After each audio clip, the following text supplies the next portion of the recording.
ماشاءاللہ سبحان اللہ، ہمارے لیے یہ بھی خوش قسمتی سے کوئی کم نہیں ہے کہ ہمارے درمیان مقتدر شخصیات علماء بھی موجود ہیں، جن میں خصوصاً بالخصوص جناب حضرت علامہ مولانا محمد جعفر صاحب ہمارے درمیان موجود ہیں۔ حضرت، آپ کی بارگاہ میں یہ سوال ہے کہ کیا رمضان شریف کو بھی ہم نور کہہ سکتے ہیں؟ اس کے بارے میں آپ تھوڑی ہمارے لیے جو ہے رہنمائی فرمائیں، اس پر روشنی ڈالیں۔ اللہ آپ کو جزائے خیر دے۔ الحمدللہ رب العالمین والصلاة والسلام علی سید الانبیاء والمرسلین، اما بعد فاعوذ باللہ من الشیطان الرجیم، بسم اللہ الرحمن الرحیم۔ شہر رمضان الذی انزل فیہ القرآن، صدق اللہ العظیم وصدق رسولہ النبی الکریم الامین۔ ان اللہ وملائکتہ یصلون علی النبی یا ایھا الذین آمنوا صلوا علیہ وسلموا تسلیما۔ اللہم صلی علی سیدنا و مولانا محمد مفتاح الخیر والاسرار ومغلاق الشر والظلمات وآلہ وبارک وسلم۔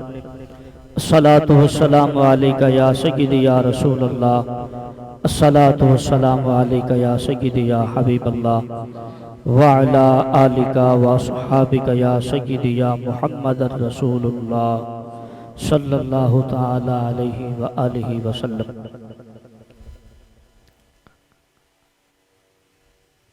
انجمن غوثیہ اسلامک چینل کے پلیٹ فارم سے سلسلہ قیام رمضان کی ٹرانسمیشن جاری اور ساری ہے، جس میں دیگر علماء، نعت خوانان ملت تشریف فرما مجھ بندہ ناچیز کو حکم ہوا اور اس میں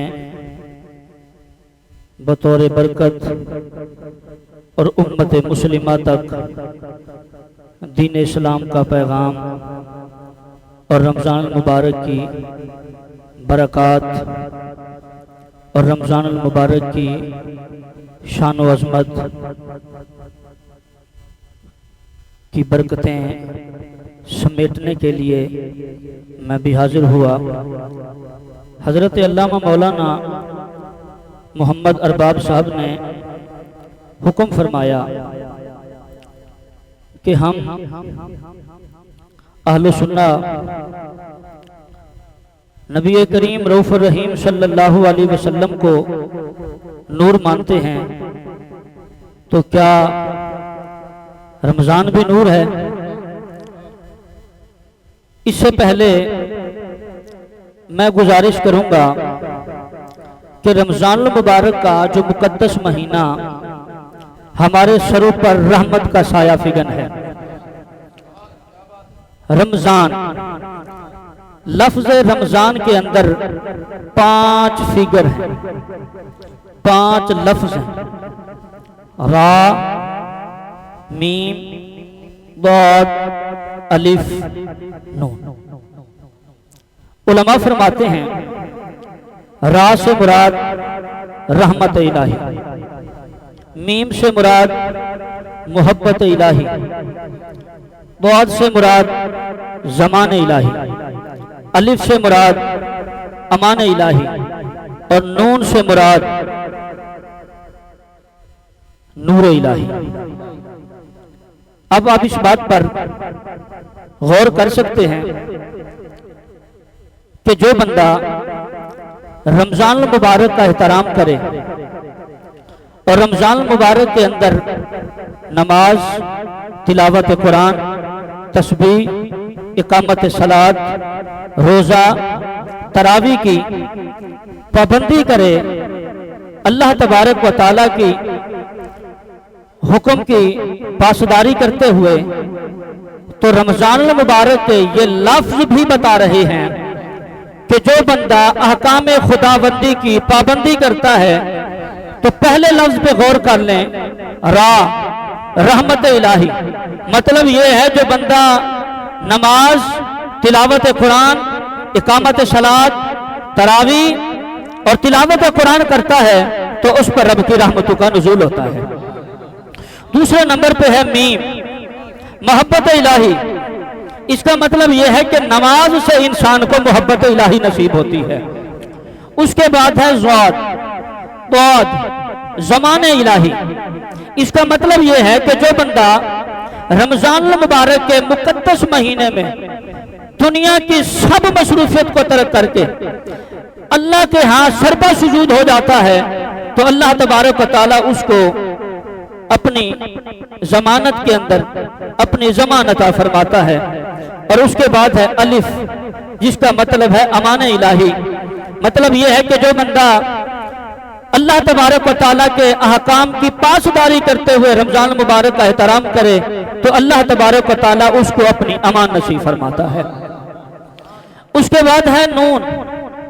اس کا مطلب یہ ہے کہ جس بندے نے روزہ رکھا، تلاوت قرآن کی، اقامت صلاۃ کی پابندی کی، تراویح پڑھی، روزہ رکھا، یہ امور خیر جس نے بجا لائے اس بندے کو اللہ کی طرف سے نور نصیب ہوگا۔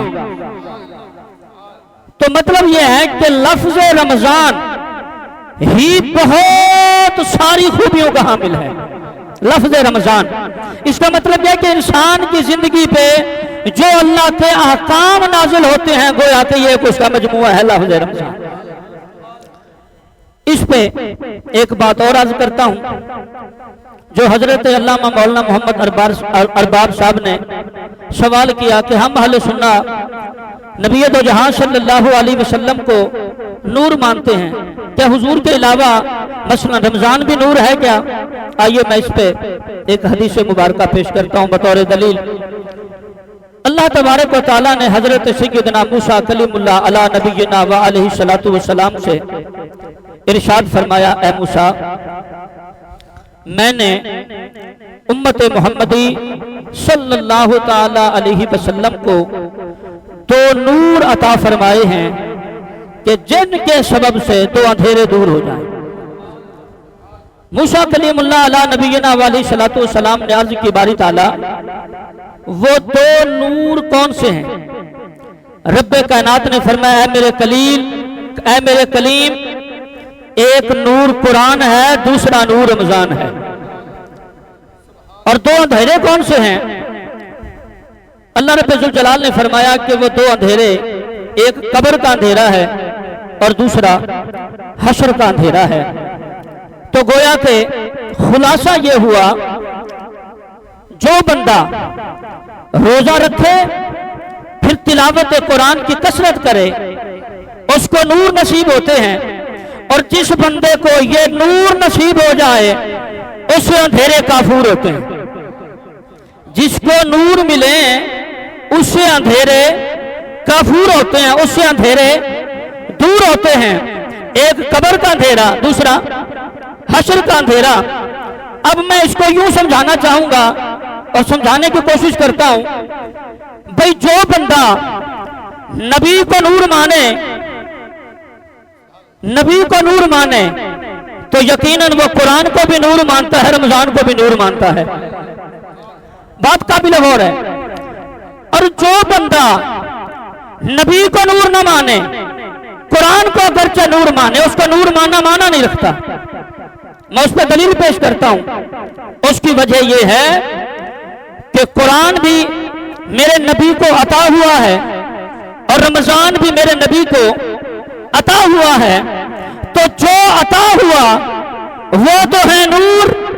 اچھا بھی اس پہ دلیل سنیے نا، ذرا غور کرنے والی بات ہے۔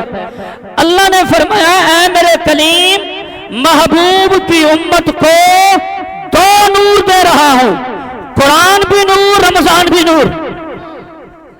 اور اگر ہم قرآن سے حوالہ لے لیں میرے نبی کے حوالے سے، تو قرآن کہتا ہے قد جاءکم من اللہ نور و کتاب مبین۔ قرآن کہتا ہے نبی نور، اللہ کہتا ہے قرآن بھی نور، رمضان بھی نور، اس کا مطلب یہ ہوا کہ جس بندے نے رکھا روزہ، پھر کی تلاوت قرآن، اور رمضان کے اندر روزہ رکھ کر تلاوت قرآن کر کے پابندی کرتا ہے اللہ کے احکام کی، اور پھر جب بندہ مرتا ہے پھر جاتا ہے قبر میں، جب بندہ مرا پھر گیا قبر میں، قرآن بھی سینے میں نور لے کر گیا، رمضان بھی رکھ کر نور لے کر گیا، اب قبر میں آیا خود نور علی نور۔ دنیا میں مانتا تھا نور قرآن کو بھی، اللہ فرماتا ہے نور رمضان نور ہے، قرآن بھی نور ہے۔ ہم اہل سنت کا عقیدہ ہے کہ آمینہ کا لال بھی نور ہے، حضور بھی نور ہے۔ روزہ رکھ کر قرآن کی تلاوت کر کے اور اپنے نبی کو نور مان کر جب گیا قبر میں، آیا قبر کے اندر نورن علی نور، اور جب یہ نور والا رمضان اور قرآن کو ماننے والا گیا قبر میں، یہ بھی نور، ادھر سے کھڑکی کھلی آیا آمنہ کا لال بھی نور۔ جب قبر ہوئی روشن نور سے، قرآن سے بھی روشن، رمضان سے بھی روشن، اور کائنات کے والی محمد رسول اللہ سے بھی روشن۔